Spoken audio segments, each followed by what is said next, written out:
The temperature had dropped to 40 below zero, and Cornelius Duckett's chimney was buried under 8 feet of snow when he finally swallowed his pride and stumbled through the blizzard toward the structure he had spent 3 months calling Halverson's Burrow. Inside that snow-integrated shelter, Sigrid Halverson sat warm by a small fire, the innovation everyone had mocked, now the only thing standing between 12 families and frozen death. Before we begin, let us know where you're watching from, and if stories of frontier ingenuity move you, subscribe because tomorrow's tale might just change how you see survival itself. Sigrid Halverson split firewood with the efficiency of someone who had done it 5,000 times before. Each swing of the axe landed precisely where she intended, cleaving pine rounds into quarters that would fit her stove. The woodpile beside her cabin stood 6 feet tall and 20 feet long, enough to last through March if she was careful. It was November 1876, and this would be her 6th winter in Dakota Territory.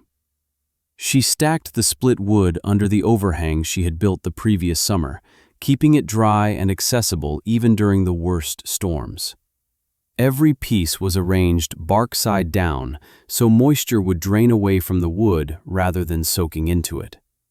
These small details mattered when winter temperatures dropped low enough to freeze spit before it hit the ground. Sigrid had learned to pay attention to details during her first winter here, when she and Lars had nearly run out of dry wood in February because they had stacked it carelessly.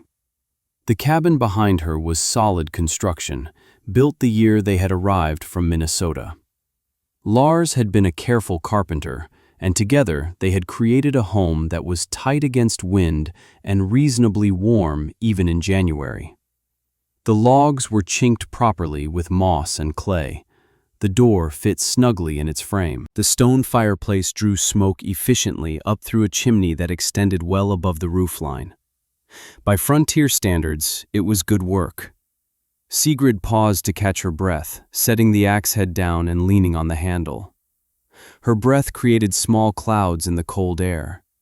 The sky was the pale gray of late autumn, and the wind carried the smell of coming snow. She could read weather now the way she had once read books back in St. Paul.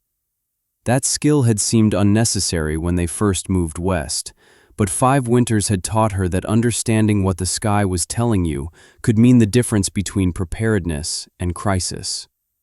She was 32 years old, though the frontier had added lines around her eyes that made her look older. Her hands were calloused from work, her shoulders strong from hauling water and splitting wood, and doing the 100 other tasks that kept a person alive in this country. She wore practical clothing, a heavy wool dress over 2 layers of underthings, with a man's coat over that when she worked outside. Vanity had no place in Dakota Territory winter. Lars emerged from the cabin carrying 2 empty water buckets. He was a tall man, lean and weathered, with a blonde beard that had started showing gray over the past year. He smiled when he saw the progress she had made on the woodpile. "You will have us buried in firewood before December," he said, his Norwegian accent still noticeable after 6 years of speaking English daily. "Better buried in firewood than frozen for lack of it," Sigrid replied, returning his smile. Lars headed toward the creek that ran 50 yards from their cabin. The water still flowed, though ice was forming along the edges.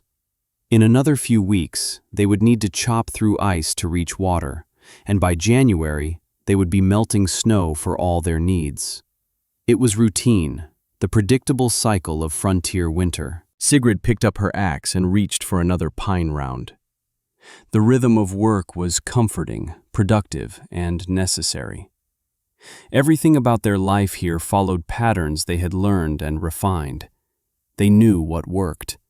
They knew how to survive. She had no reason to think this winter would be any different from the previous 5.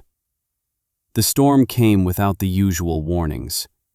On February 9th, 1877, Sigrid woke to find the sky unnaturally bright, the air absolutely still. Lars noticed it too as he dressed by the fireplace. They had both learned to distrust calm winter mornings that felt wrong. "I will check the close traps only," Lars said, pulling on his heaviest coat. "The weather feels strange." Sigrid wanted to ask him to stay, but trap lines needed checking. Pelts left too long in traps were ruined by scavengers or froze so solid they became difficult to process.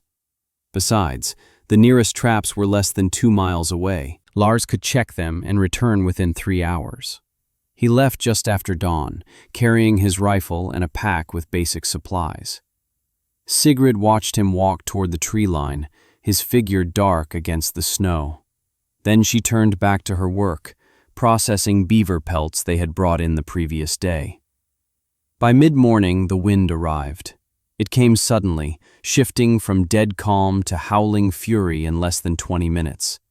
The temperature dropped so fast that Sigrid could feel it through the cabin walls. She looked out the small window and saw snow beginning to fall. Not the gentle flakes of normal snowfall, but hard pellets driven nearly horizontal by wind. She fed more wood into the fireplace and waited. Lars knew this country. He would find shelter, wait out the worst of it, then return when conditions improved. That was standard practice. Panic helped nothing. The storm intensified throughout the afternoon. By evening, snow had drifted against the cabin door, and Sigrid had to dig it clear to maintain access to her woodpile. The wind screamed around the cabin corners, finding every tiny gap in the chinking and forcing icy air through. She stuffed rags into the worst spots and kept the fire burning high. Lars did not return that night. Sigrid told herself he had found shelter, probably in the thick spruce grove near the north trapline. He had done that before during unexpected weather. He would be cold and uncomfortable, but alive. The storm continued through the next day. Sigrid maintained the fire, melted snow for water, and tried not to think about what 40 below zero wind chill would do to exposed flesh. She checked their supplies, ensuring she had enough wood to keep the fire going. The cabin creaked and groaned under the wind's assault, but the structure held. On the third day, the storm finally broke. The wind died, the snow stopped, and an eerie silence settled over everything. Sigrid dressed in every warm layer she owned, took Lars's spare rifle, and went looking for her husband. She found him 4 miles from the cabin, frozen in a sitting position against a boulder. He had tried to build a fire. The burnt remains of his attempt lay scattered in the snow. The matches had gotten wet somehow, or perhaps his hands had been too numb to strike them properly. She would never know exactly what had failed. Sigrid knelt in the snow beside Lars's body and understood something with terrible clarity. The cabin that had seemed so solid, so safe, had been too far away when it mattered most. Sigrid buried Lars on a hillside overlooking their cabin. The ground was frozen too hard to dig properly, so she piled stones over his body and marked the spot with a wooden cross she carved from pine. She spoke no words over the grave. There were no words that seemed adequate. She returned to the cabin and tried to resume normal routines. There were still traps to check, though she pulled most of them in. There were pelts to process from before the storm. There was firewood to split and stack. The work continued because stopping meant thinking, and thinking led nowhere productive. But at night, sleep became impossible. Sigrid lay on her bed and stared at the cabin ceiling, listening to wind probe the structure. Every sound became significant. The creak of logs settling in the cold, the whistle of air moving through gaps in the chinking, the snap of tree branches weighted with ice. She had never noticed how many sounds a cabin made until she started listening with the knowledge of how easily everything could fail. She thought about the storm constantly. Lars had been 4 miles away when he needed shelter. 4 miles might as well have been 40 in a blizzard. If shelter had been closer, if there had been any place to get out of the wind between the trap lines and home, he might have survived. Sigrid began paying attention to details she had previously ignored. During the day, she watched how snow accumulated against the cabin walls, building up in drifts that actually seemed to reduce wind penetration. The north wall had a permanent drift against it that reached halfway up the logs. That section of cabin interior felt slightly warmer than the south wall, which remained more exposed. She noticed how her dog, a large mixed breed named Ruska, dug into snowdrifts and slept in the hollows she created. The dog seemed more comfortable in her snow burrow than in the cabin, even when temperatures dropped severely. Sigrid watched Ruska tunnel into a drift one morning and emerge hours later, her fur barely cold despite air temperatures well below zero. She observed how the ice house they had built the previous summer maintained frozen meat through spring and into early summer. The structure was simply logs covered with sawdust and packed snow. But somehow that combination kept interior temperatures stable regardless of exterior conditions. She had never questioned the mechanism before. Now she wondered what principle was at work. At night, lying awake, Sigrid began thinking about shelter in a different way. The cabin was designed to resist winter, to stand against wind and snow and cold. But resistance required constant effort. The fire had to burn continuously. Wood had to be split and hauled and dried. Gaps had to be chinked and rechinked as materials settled. The cabin was in perpetual conflict with the environment around it. What if shelter could work with winter instead of against it? What if snow, which everyone treated as an enemy to be kept outside, could somehow become part of the structure itself? The idea seemed absurd when she first thought it, but she could not stop thinking about it. She began sketching in Lars's old journal, trying to work out concepts she barely understood. The snow began melting in late March, revealing the landscape that had been buried for 5 months. Sigrid spent hours walking the territory around her cabin, ostensibly checking for early signs of beaver activity, but actually studying something else entirely. She was looking at what remained after winter. Animal burrows became visible as the snow receded. Ground squirrels had extensive tunnel systems that ran beneath where snow had been deepest. The tunnels emerged in multiple locations, suggesting sophisticated ventilation. Sigrid knelt beside one burrow entrance and felt air moving through it, cool but not frozen. Somehow these small animals survived winter in underground chambers, while surface temperatures killed larger, stronger creatures. She found a collapsed snow cave near a rock outcropping, the remains of where some animal had sheltered during storms. The cave had been carved into a deep drift, and even now in its collapsed state, she could see how the structure had worked. The entrance had been low, probably to keep wind from penetrating directly. The interior chamber had been higher than the entrance, allowing warm air to collect at the top. It was simple engineering that required no tools or materials beyond snow itself. Sigrid walked to the boulder where she had found Lars and studied the terrain. There was no natural shelter within a mile of that spot. If there had been a snow cave, a burrow, any structure that could stop the wind and provide even minimal protection, Lars might have crawled inside and maintained his core temperature long enough to survive until the storm passed. The absence of shelter had killed him as surely as the cold. She returned home and began experimenting. She dug test holes in the hillside behind the cabin, trying to understand soil composition and drainage patterns. The soil was rocky but stable, and the hillside slope would naturally shed water during spring melt.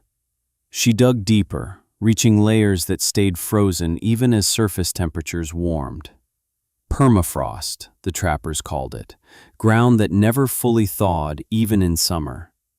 In her journal, Sigrid sketched structures that were half cabin, half burrow. She drew ventilation systems copied from prairie dog towns. She measured the thickness of snow that accumulated in drifts and calculated how much insulation that might provide. She had no formal education in engineering or architecture, but she understood practical mechanics from years of frontier living. Abel Finch stopped by in early April. He was an older trapper who had known Lars and lived 8 miles south. He brought smoked venison and asked how she was managing. Sigrid appreciated the gesture and invited him inside for coffee. "I have been thinking about building something different before next winter," she said, showing him her sketches. Abel studied the drawings silently for a long moment. "You are planning to build into the hillside?" "Into the hillside and under the snow," Sigrid said, "using snow as part of the structure instead of fighting against it." Abel handed the journal back carefully. "That is an unusual idea." "Unusual does not mean wrong." "No," Abel agreed, "but it does not mean right either. You would be taking a significant risk on an untested design." Sigrid thought about Lars frozen against a boulder 4 miles from conventional shelter. "Conventional designs have risks too," she said quietly. Summer in Dakota Territory was brief but intense. Sigrid spent June and July preparing for a construction project that existed only in her journal sketches and her increasingly obsessive thoughts. She needed supplies that were not standard frontier provisions, which meant a trip to the trading post at Pembina, 40 miles south. She arrived in mid-July, driving a wagon pulled by 2 horses. The trading post was a rough collection of buildings where trappers, settlers, and occasional military personnel gathered to buy supplies and exchange news. Sigrid had been there perhaps 6 times in the years since moving to the territory. She was known, but not well known, the Norwegian widow who trapped her own lines and kept to herself. Inside the trading post, she presented her list to the proprietor, a man named Gunderson, who had operated the store for 15 years.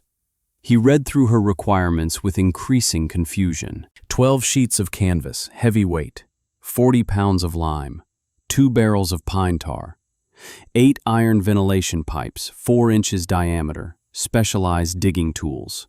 He looked up at her. "What are you building, Mrs. Halverson?" "A winter shelter," Sigrid said simply. "These supplies are unusual for cabin construction." "It will be an unusual cabin."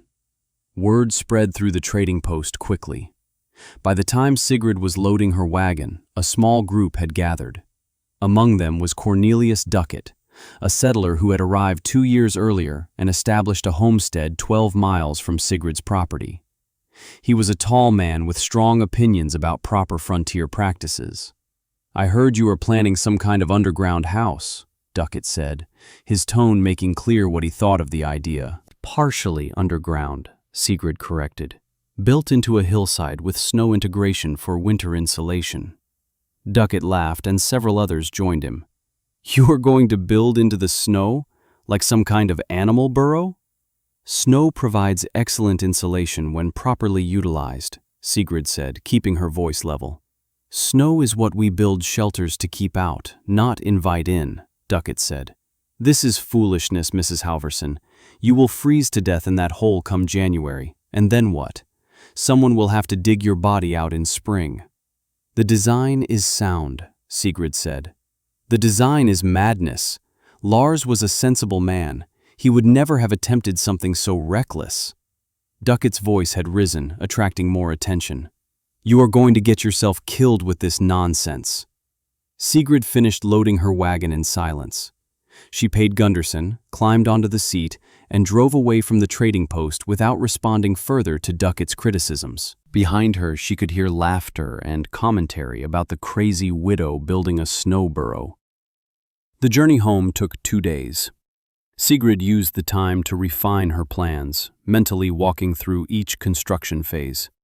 She knew what she was attempting looked absurd to people who had only ever built traditional cabins.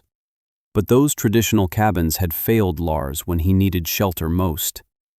She would not make the same mistake twice. By the time she reached her property, her resolve had hardened into absolute certainty. She would build this structure regardless of what others thought, and she would build it correctly. Sigrid spent August gathering information with the same intensity she had once applied to trapping. She questioned every trapper who passed through her area, asking about winter survival techniques they had observed or heard about.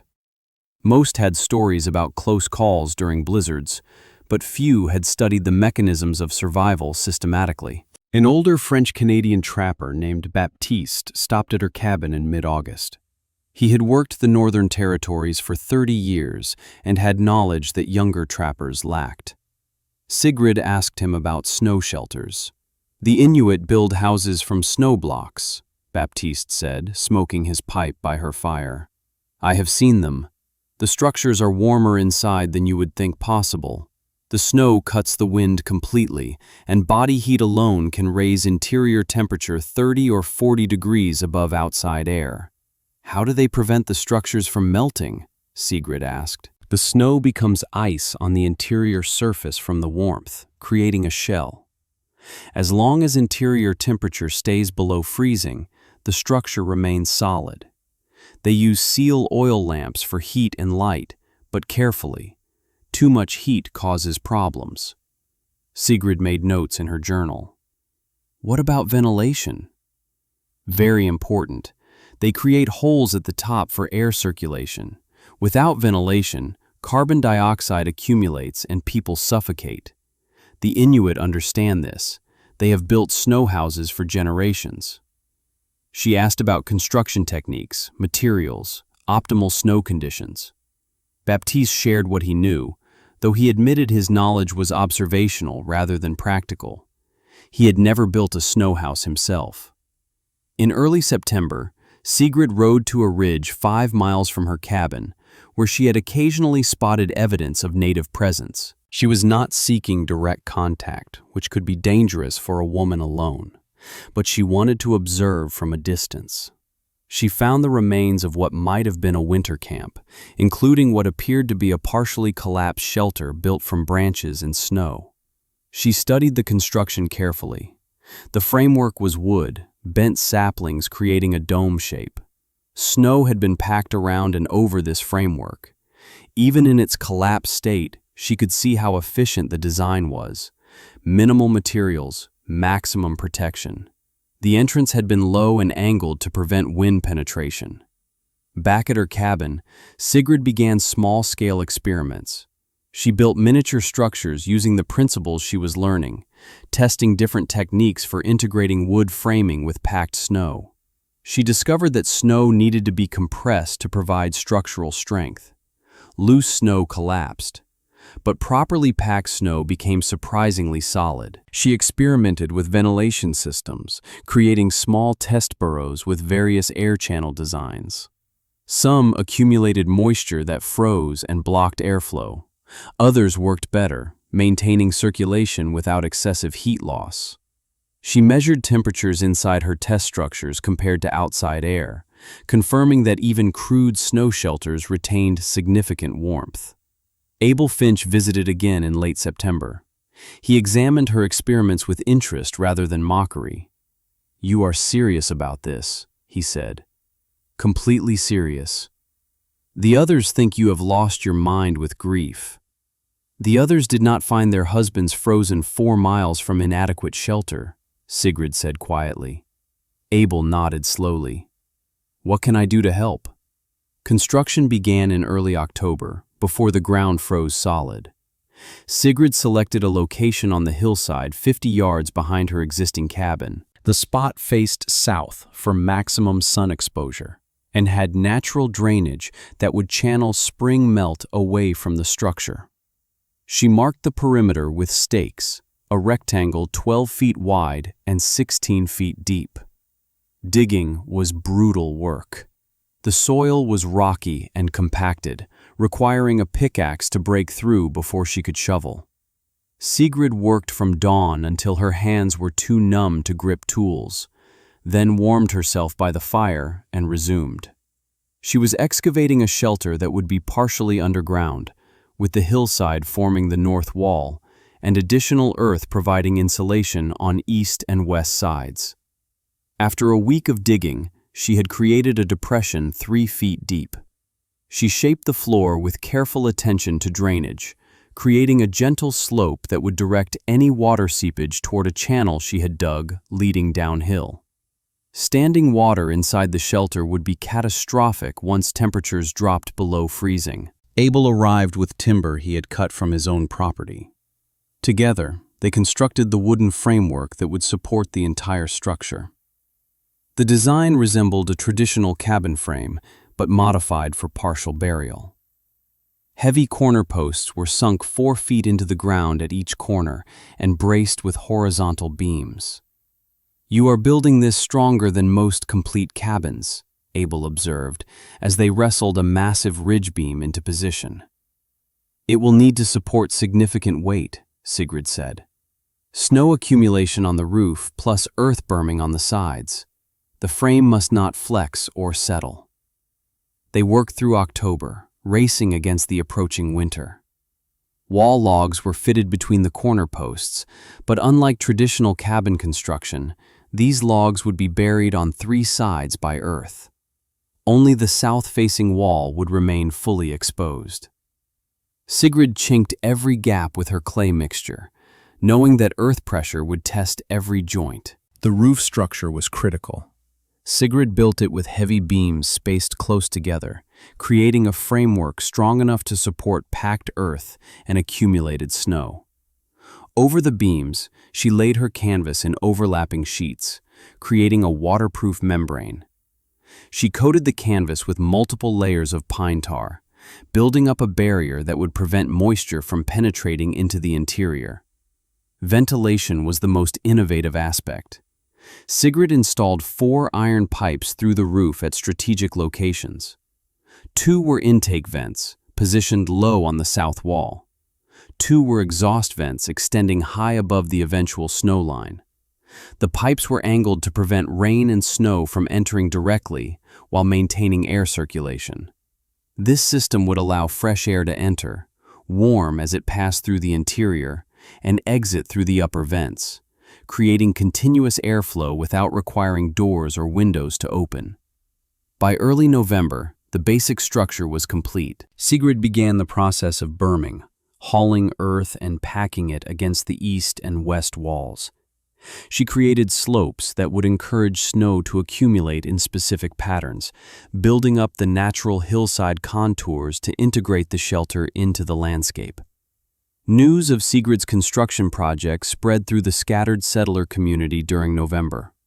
Travelers passing through the area made detours to see what they had heard described as everything from a root cellar to an insane woman's grave. What they found defied easy categorization. The structure was barely visible from a distance, built so far into the hillside that only the south-facing entrance was obvious. The ventilation pipes sticking up through the earth were strange and unexplained. The entire design looked unfinished, as though Sigrid had started building a cabin and then given up halfway through. Cornelius Duckett visited with 2 other settlers in mid-November. They stood outside the structure while Sigrid worked on interior finishing. She heard them talking, their voices carrying clearly through the ventilation system she had built. "It is exactly what I said at the trading post," Duckett announced. "A burrow. She has built herself an animal den and thinks it will keep her alive through winter." "Where is the chimney?" one of the other men asked. "There is no chimney because there is no fireplace. She has some fool notion that body heat alone will be sufficient. The woman has lost her senses completely." Sigrid emerged from the entrance, and the men fell silent momentarily. Then Duckett recovered his confidence. "Mrs. Halverson, we came to see if the stories were true. I confess they do not do justice to the reality. This is even more ill-conceived than I imagined." "The design is based on proven principles," Sigrid said calmly. "Proven by whom? Gophers? Badgers? You are not an animal, madam. You are a human being who requires proper shelter, not a hole in the ground. Snow provides superior insulation when properly utilized. The structure will maintain stable interior temperatures with minimal heat input. The ventilation system ensures fresh air circulation. The bermed earth protects against wind. Every element serves a specific purpose. Duckett shook his head with exaggerated sympathy. You are gambling your life on theories that contradict everything civilized people know about winter survival. When they find you frozen in that hole come February, your theories will not matter. The other men nodded agreement. One added, "It is grief, Cornelius. The woman lost her husband, and her judgment went with him. Someone should notify her family back in Minnesota that she needs assistance." "I need no assistance," Sigrid said quietly. "I need only to be left alone to finish my work." "Your work will be your death," Duckett said. "Mark my words, this folly will not end well." They left, and Sigrid heard their laughter echoing across the snow as they rode away. She returned to her work, ignoring the comments. The structure would speak for itself when winter arrived. At the trading post, the story spread and evolved with each telling. Halverson's burrow became a subject of speculation and entertainment. Trappers made jokes about the widow living like a mole. Settlers debated how long she would last before abandoning the experiment and seeking proper shelter. Duckett appointed himself the primary critic, declaring regularly that he gave her until January before she froze or suffocated. Abel Finch heard the talk, but said little in response. He had helped build the structure and understood its engineering better than those who only saw the unusual exterior. When pressed for his opinion, he simply said that time would tell. The interior of Sigrid's shelter measured 12 feet wide by 16 feet deep, with a ceiling height of 7 feet at the center, sloping to 6 feet at the walls. The space was smaller than her original cabin, but carefully designed to maximize functionality while minimizing the volume that needed heating. She had divided the interior into distinct zones. The entrance area was slightly lower than the main living space, creating a cold sink where heavy cold air would settle rather than circulating through the entire shelter. This sunken entrance also served as storage for items that benefited from cold temperatures, essentially a built-in cold room. The main living area occupied the central and rear portions. Sigrid installed a sleeping platform along the back wall, raised 18 inches off the floor. Beneath it, she created storage compartments for food supplies, tools, and other necessities.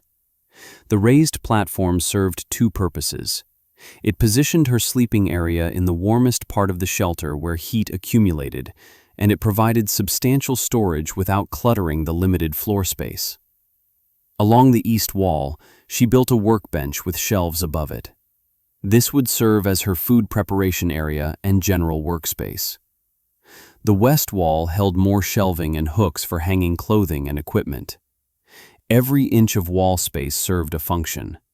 The heating system was minimal by conventional standards, but sophisticated in its efficiency. Sigrid had not built a traditional fireplace, which would have required a massive chimney and consumed wood at an unsustainable rate.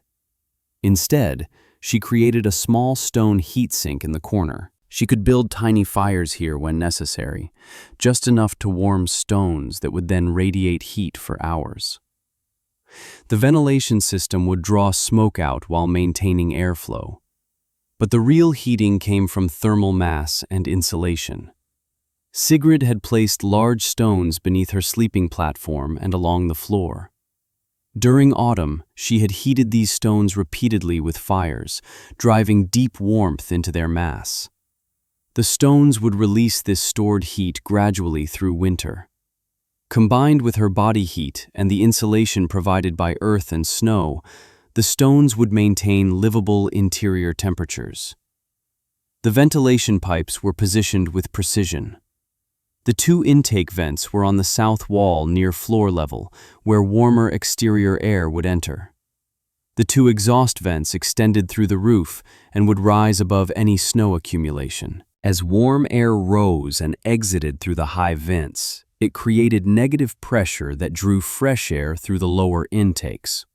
The system was passive, requiring no mechanical assistance, driven entirely by temperature differences and convection. Lighting presented challenges. Sigrid had installed one small window in the south wall, double-layered with oiled canvas to provide insulation while admitting diffused light. For darkness, she would use oil lamps sparingly, knowing that any flame consumed oxygen and required careful monitoring. The door was heavy timber, mounted on iron hinges that Abel had brought from Pembina. It opened inward and sealed against a frame lined with layers of canvas and felt. When closed and barred from inside, the door created an airtight seal that eliminated drafts while the ventilation system maintained air quality. By late November, Sigrid had moved most of her essential supplies into the shelter. She kept her original cabin functional as a workshop and storage space, but she was ready to occupy the snow-integrated structure. The first significant snow arrived on November 23rd. Sigrid watched from inside her shelter as 6 inches accumulated over the course of 12 hours. This was not yet the deep snow she needed, but it was a beginning. She ventured outside to observe how snow settled on and around the structure. The bermed earth she had packed against the walls created smooth slopes that encouraged snow to accumulate in thick layers. The roof design, slightly domed rather than flat, shed some snow while retaining enough to provide insulation. The ventilation pipes remained clear, rising above the accumulation as intended. Everything functioned as she had planned.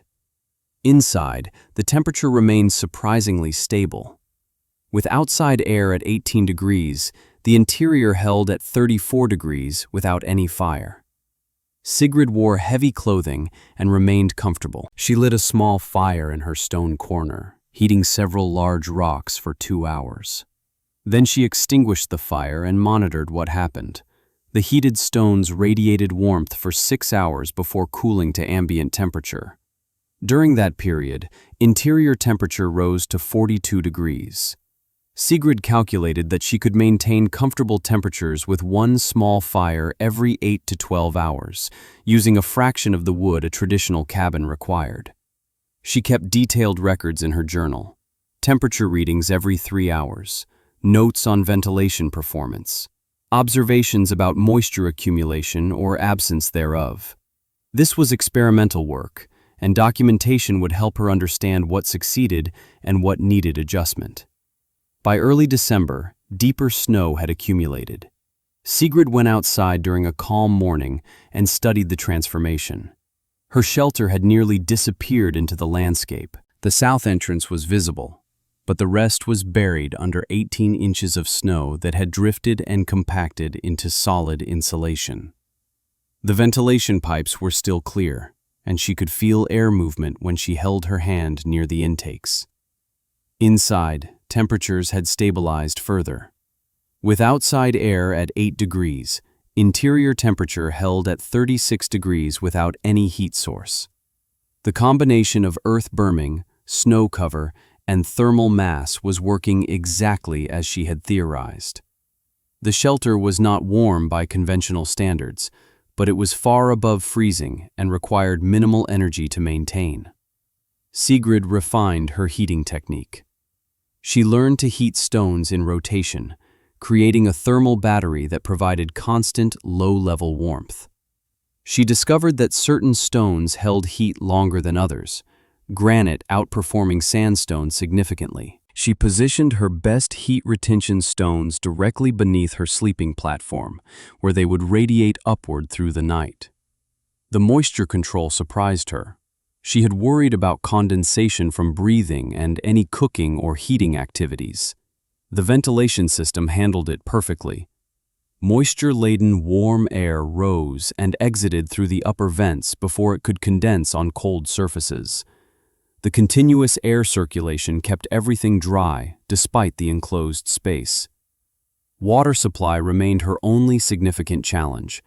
She had to venture outside daily to gather snow for melting.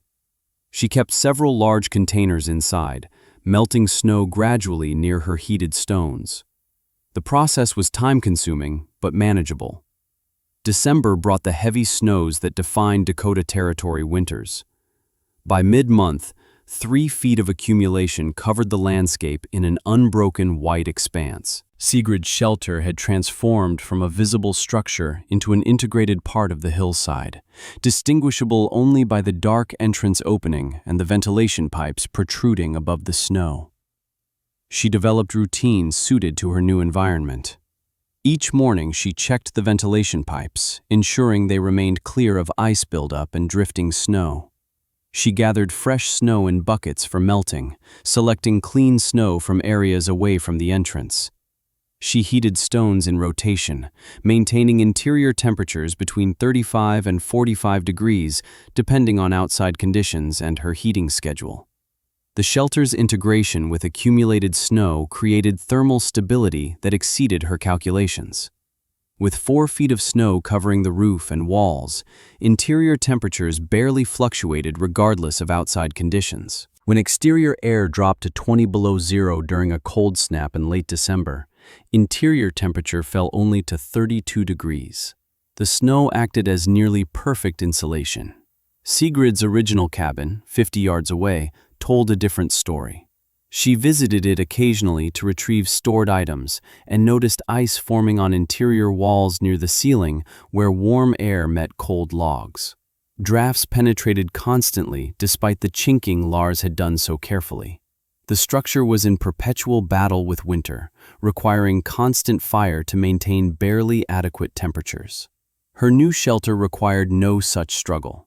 The temperature gradient was gentle, the environment stable.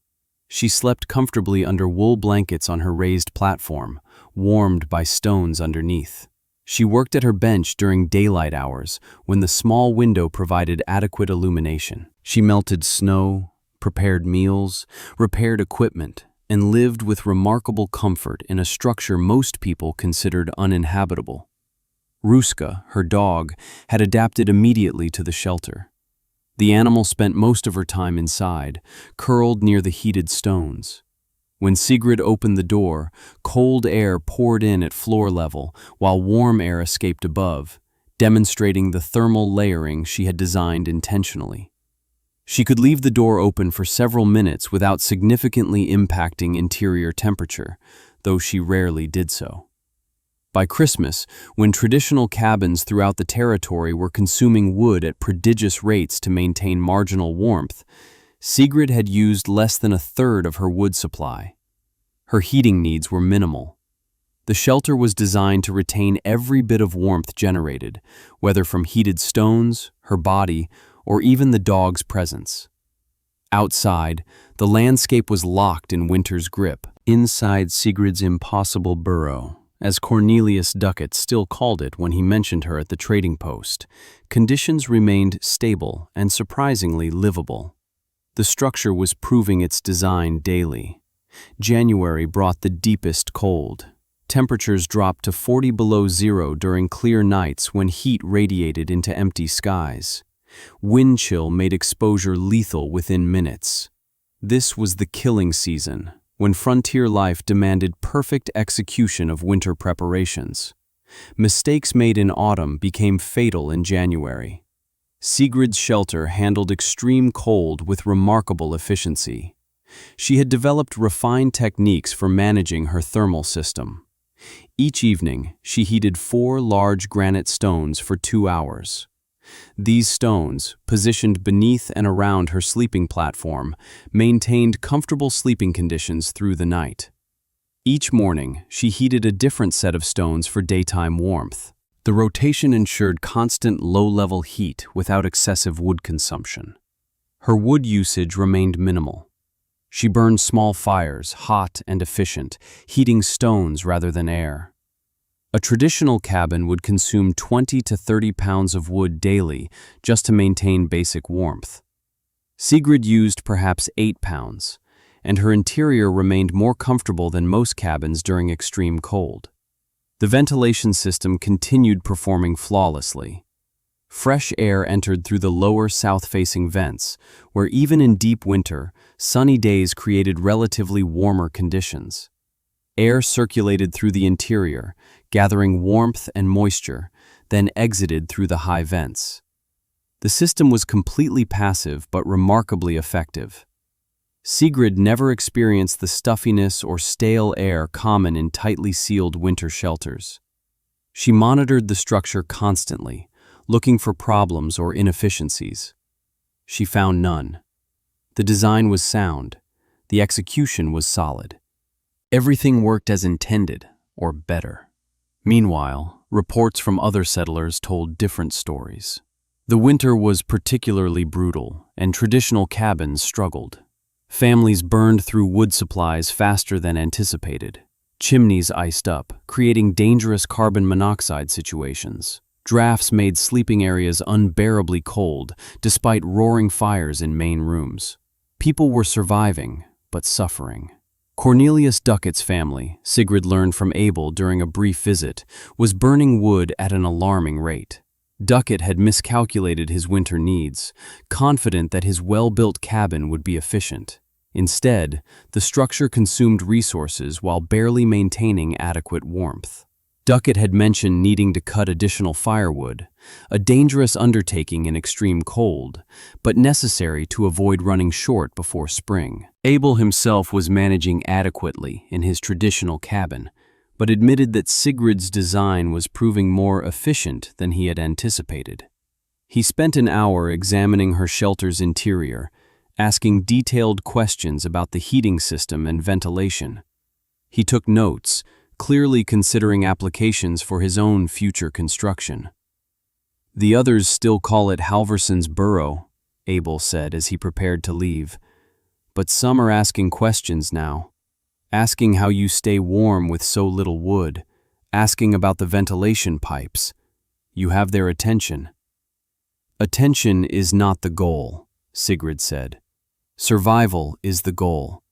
The structure serves that purpose." February arrived with deceptive calm.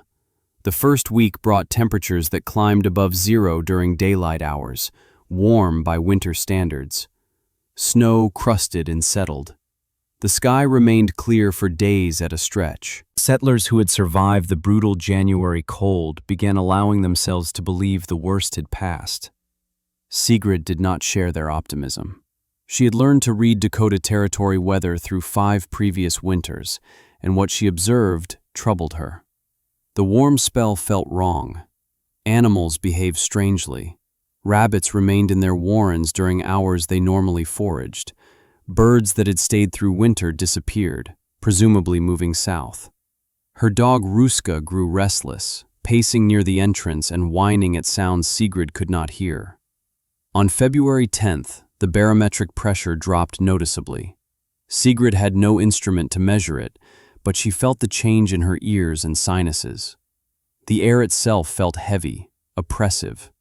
The western sky took on a peculiar yellow-gray color that she had seen only once before, preceding the storm that killed Lars. She spent the day reinforcing her preparations. She checked ventilation pipes obsessively, clearing away ice and ensuring unobstructed airflow.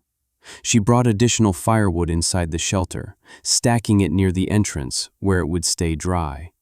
She melted extra snow, filling every container with water. She organized supplies for easy access in darkness. These were precautions she had already taken, but she repeated them with increased urgency. Abel Finch arrived midday on February 11th. He had ridden from his cabin specifically to check on Sigrid, driven by the same instincts that troubled her. "Something is coming," he said without preamble. "I can feel it. This will not be an ordinary storm." "I know," Sigrid said. "The animals know too." "I stopped at the Duckett place. Cornelius is not concerned. He says we are imagining problems. His wood supply is nearly exhausted, but he insists spring is close and the weather will moderate." "He is wrong," Sigrid said flatly. Abel nodded. "I told him so, but he will not listen. His family has perhaps 2 weeks of wood remaining if they are careful. If a major storm arrives, they will be in serious difficulty." "They have survived this long," Sigrid said, though her tone suggested doubt. "Surviving and thriving are different things. Duckett has been barely holding on all winter. A prolonged storm could overwhelm them." The wind began that evening, arriving from the northwest as a low moan that grew steadily louder. By midnight, it was howling around the ventilation pipes, creating sounds that ranged from whistle to roar, depending on gusts. Inside the shelter, Sigrid felt virtually nothing. The thick snow and earth dampened wind noise to distant background sound. Temperature remained stable. She did not sleep that night. Instead, she sat on her platform listening to the storm build outside her insulated sanctuary, wondering how many traditional cabins would survive what was coming. She thought about Cornelius Duckett and his family, about their depleted wood supply and their confidence that winter was ending. She thought about Lars, frozen 4 miles from inadequate shelter. And she waited for the storm everyone had ignored. The storm reached full force by dawn on February 12th. Sigrid could see nothing through her small window except solid white. Snow was not falling so much as flying horizontally, driven by winds that must have exceeded 50 miles per hour. The temperature had plummeted to 30 below zero before the wind chill factor, which would make exposure instantly lethal. Inside her shelter, conditions barely changed. The wind noise was muffled by snow and earth.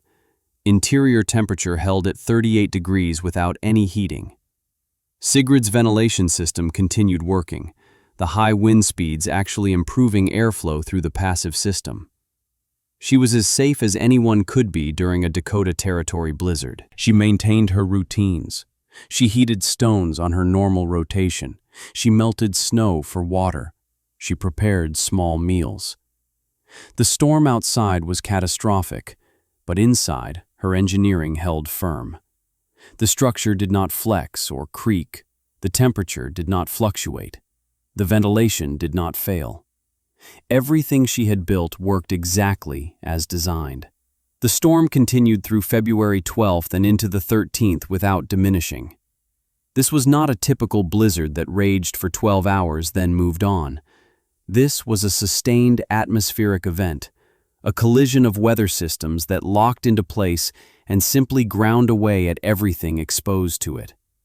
Snow accumulated at rates Sigrid had never witnessed.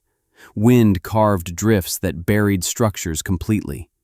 She ventured to her entrance once on the afternoon of the 13th, carefully opening the door to assess conditions. A wall of snow had drifted against the opening, blocking it almost completely. She dug through carefully, creating a tunnel to reach outside. The wind hit her face like a physical blow. Visibility was zero. The cold was shocking even through her heavy clothing. She retreated immediately, clearing the entrance tunnel but leaving the door firmly closed. Her original cabin, she knew, would be buried. The door would be blocked. The chimney would be covered, making fire impossible without risking carbon monoxide poisoning. Anyone sheltering there would be trapped in darkness, unable to heat adequately, slowly freezing as their wood supply dwindled and their structure became an ice-filled tomb. The storm continued through the 14th.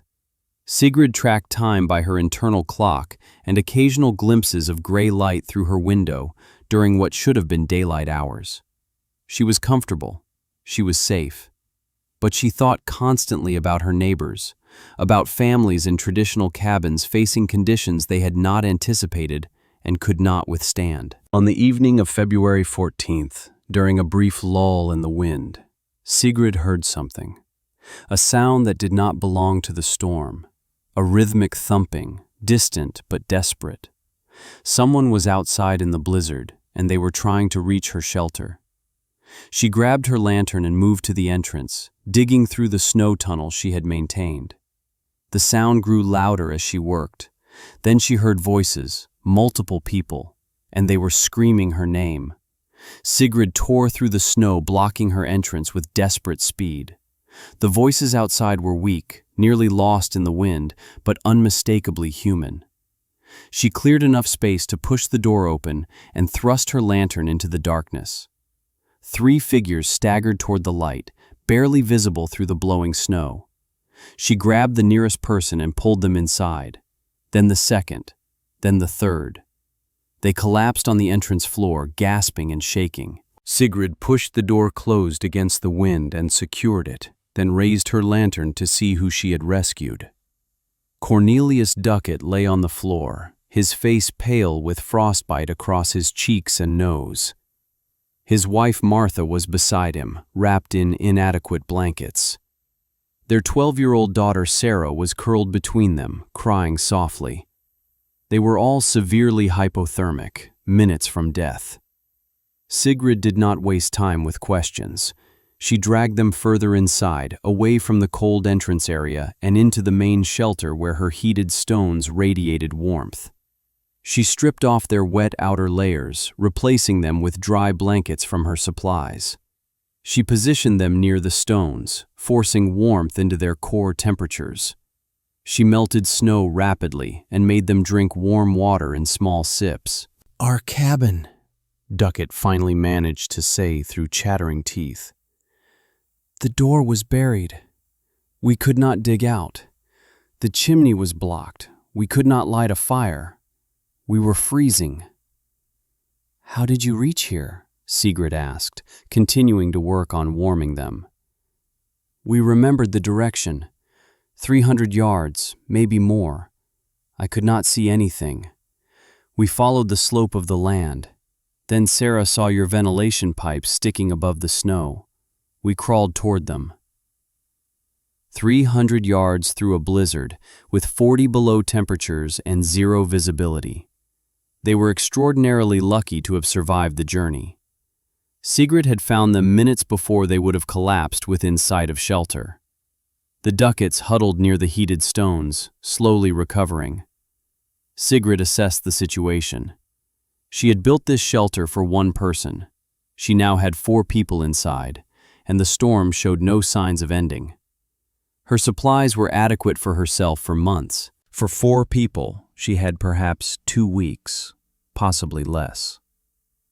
As warmth returned to their bodies, the reality of their situation settled over the Ducat family.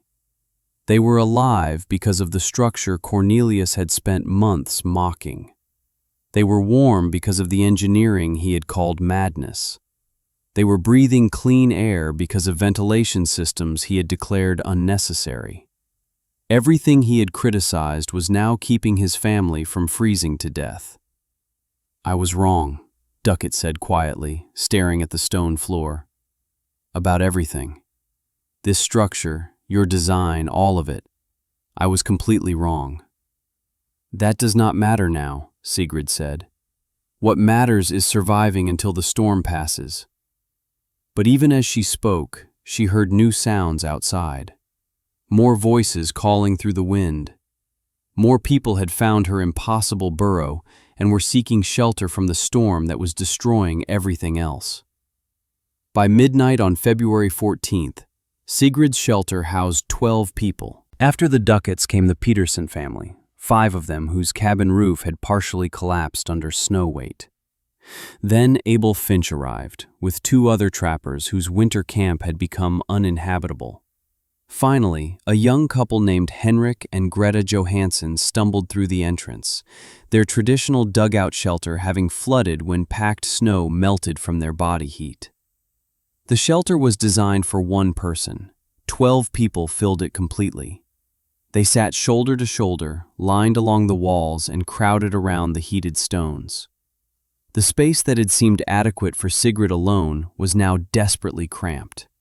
But everyone was alive, and the structure was holding. Sigrid reorganized constantly, managing resources that were now critically limited. Water was the immediate problem.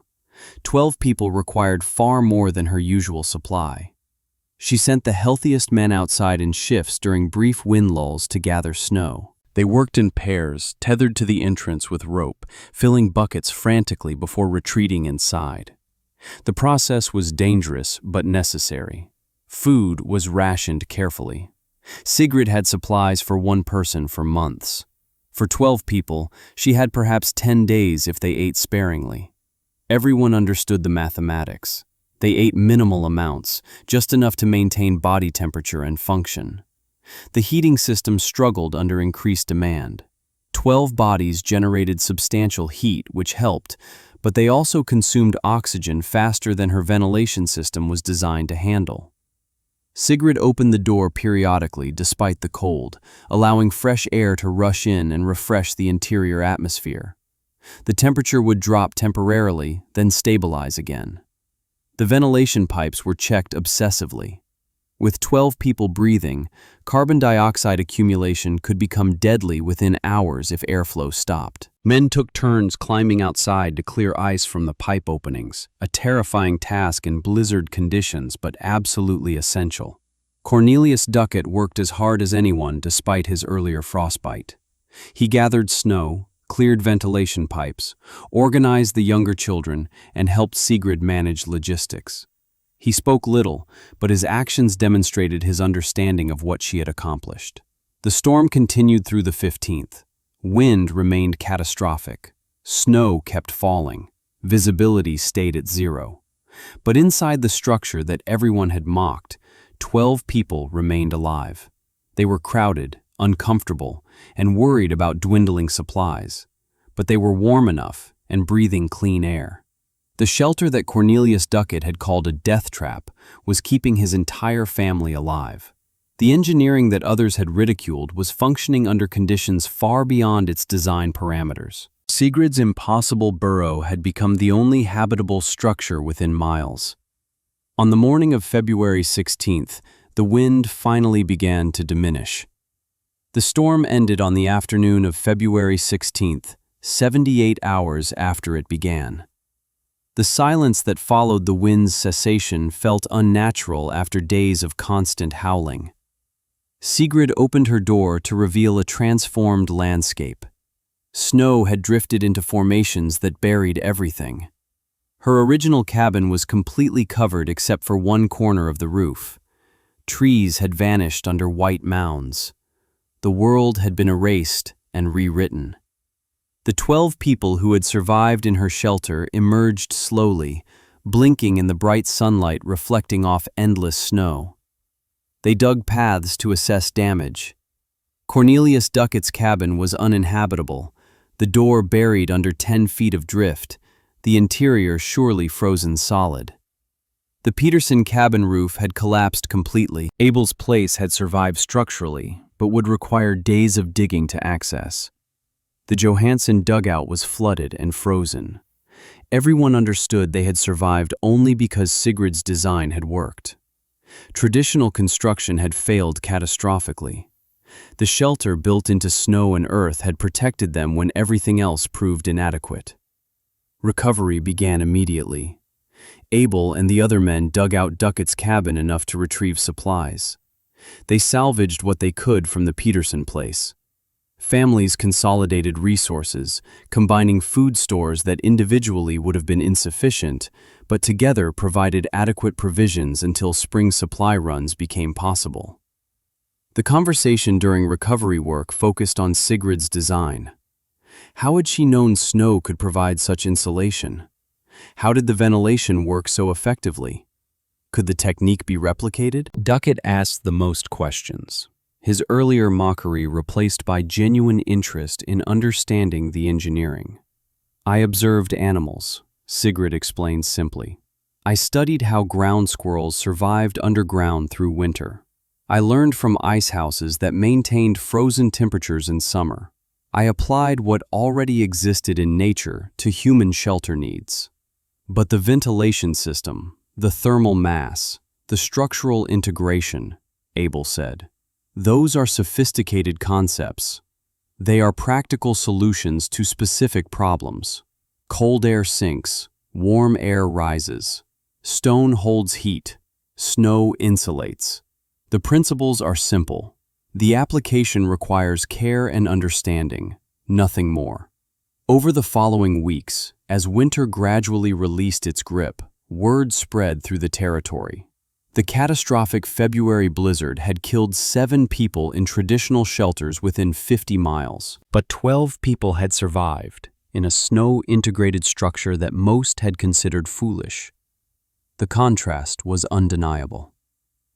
By March, trappers and settlers were asking Sigrid for design details.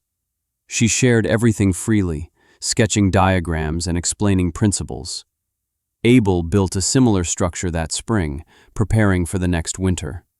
Two families near Pembina constructed snow-integrated shelters based on her design. The technique was spreading organically, adopted by people who had witnessed or heard about its effectiveness. Cornelius Duckett rebuilt using Sigrid's principles. His new shelter was partially underground, bermed with earth, designed for snow integration. "I was wrong to mock you," he told Sigrid directly. "Your engineering saved my family. I will not forget that." Sigrid Halvorsen lived in Dakota Territory until 1889, when she sold her property and moved to Montana to be near relatives. She was 55 years old, weathered by frontier life, but healthy and capable. She had trapped, hunted, and survived independently for 13 years after Lars's death. She had proven that a woman alone could manage in conditions that broke many men. She never married again. She lived quietly in Billings, working as a seamstress and teaching Norwegian language to immigrant children. She died in 1903 at age 69, surrounded by nieces and nephews who knew her as a kind woman who told occasional stories about Dakota winters, but never emphasized her own role in anything remarkable. Her obituary mentioned she had been a trapper's widow who lived independently on the frontier.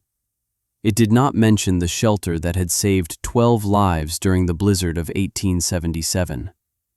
It did not mention the construction technique that had spread through the Northern Territories. Her innovation was not recorded in any formal history, but in the mountains and plains of Montana, Dakota, and Wyoming territories, snow-integrated shelters continued appearing for decades after that February storm. Trappers built them. Settlers constructed them. Remote mining operations used the principles. The designs varied based on available materials and individual skill, but the core concepts remained consistent.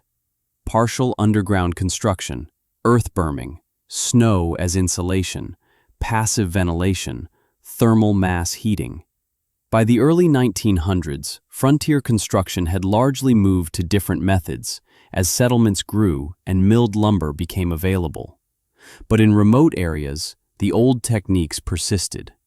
Forest Service rangers built snow shelters based on principles Sigrid had demonstrated. Backcountry guides taught winter survival using her concepts without knowing their origin. Modern historians studying frontier survival techniques occasionally encounter references to snow cabins or earth-integrated shelters in territorial records. The documentation is sparse. Most builders never recorded their methods. Most survivors never wrote about their experiences. The knowledge spread through demonstration and conversation, not formal publication. In 1973, a historian researching the 1877 blizzard found Cornelius Duckett's journal in a Montana archive. Duckett had written extensively about the storm and specifically about the shelter that saved his family. He called it the Norwegian Woman's Snow House and credited Sigrid Halvorsen by name. The entry provided one of the few documented connections between the technique and its originator. Sigrid's original shelter site is now private land in what became North Dakota.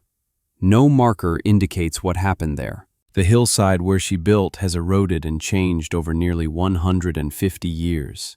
Nothing physical remains.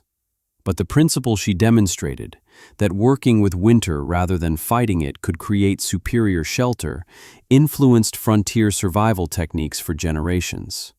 Her legacy was not fame but function, not recognition but results. Lives saved by knowledge shared freely with anyone who needed it.